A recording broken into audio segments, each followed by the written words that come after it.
You're listening to the Retro FM podcast featuring Lando and the Ferg. Thanks for tuning in.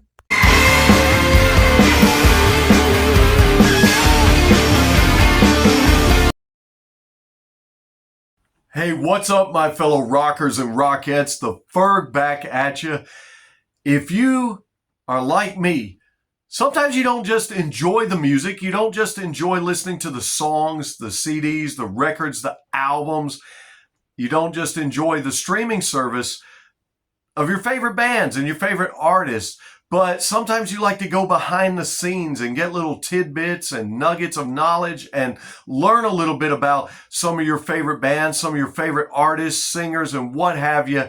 And just like I introduced you a while back to Nothing But a Good Time about the 80s hair metal explosion, today I want to talk to you about another great rock read if you enjoy reading just as much as you do enjoy listening.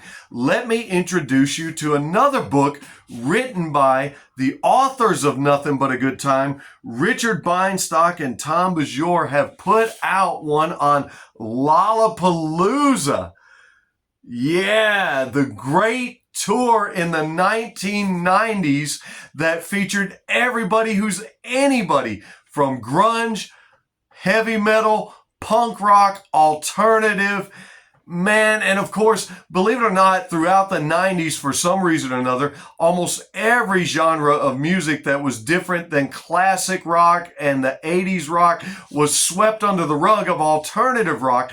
But at the behest of Perry Farrell, the lead singer of Jane's Addiction, he put together a traveling Woodstock, if you will, from 91 to 1997 of some of the greatest bands and artists across the face of the planet, featuring alternative, punk, grunge, and even brought in some guest stars that you might not would have even thought would have been on tour with him. And in fact, he actually helped revive a renewal in interest in the Ramones by bringing them out on the tour.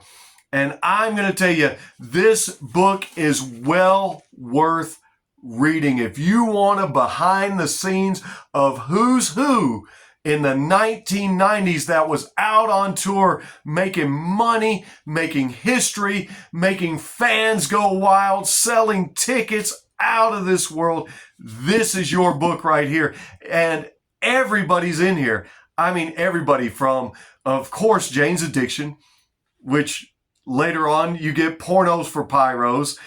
Everybody's in here. Korn, Tool, Pearl Jam, Nirvana, the Foo Fighters, the Red Hot Chili Peppers, 9 Inch Nails. Believe it or not, Ice-T is in here. And Snoop Dogg.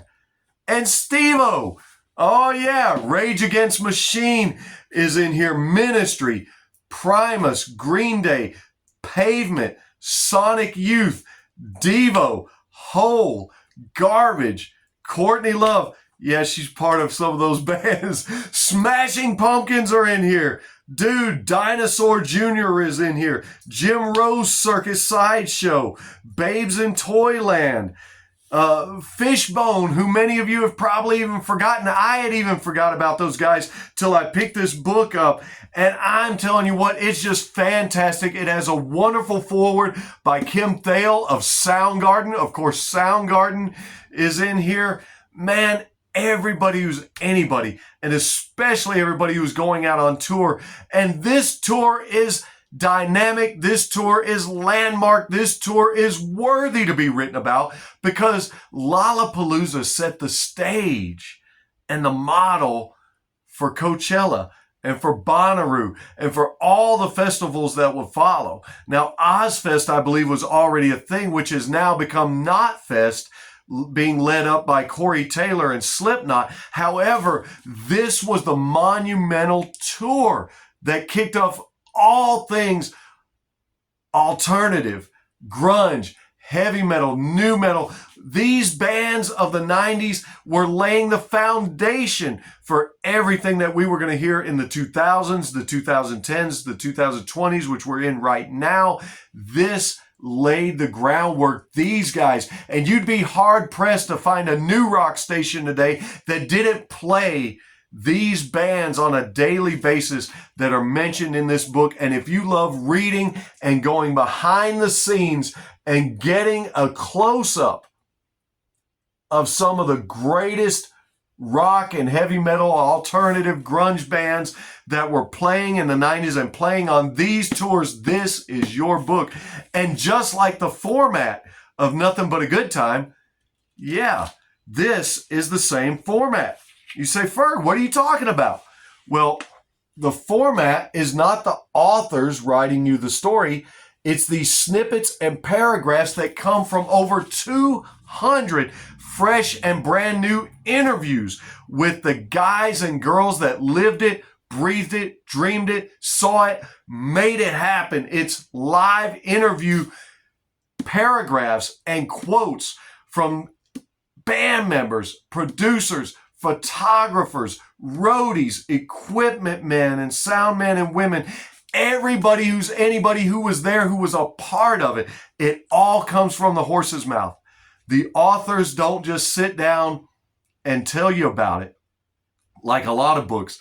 This comes from all the guys and gals who were there and rocked it out. And I would be remiss if I didn't tell you about it. So go check out. You can get this at Books A Million like I did. You can probably order it on Amazon, anywhere that you buy books. A phenomenal, phenomenal, phenomenal read for you metalheads, alternative lovers, grunge lovers, hard rock. If you're into it, this is your book. Let me just read you the quotes that are on the back. You can make up your mind for yourself, but I wanted to share this with you guys. Daniel Cohn of Spin magazine says, Lollapalooza defined a generation, and who better to hear it from than the people who lived it? A must read. Yes. And then Corey Grow of Rolling Stone said, the Lollapalooza tour brought the underground to the heartland of America and transformed mainstream culture in ways that still reverberate today. That's true. This book collects the musicians' unbelievable yet true stories into an indispensable page-turner and shows how a tour like Lollapalooza could never happen the same way again. And it hasn't. But one thing that can happen is you can pick up this book and you can dive right in.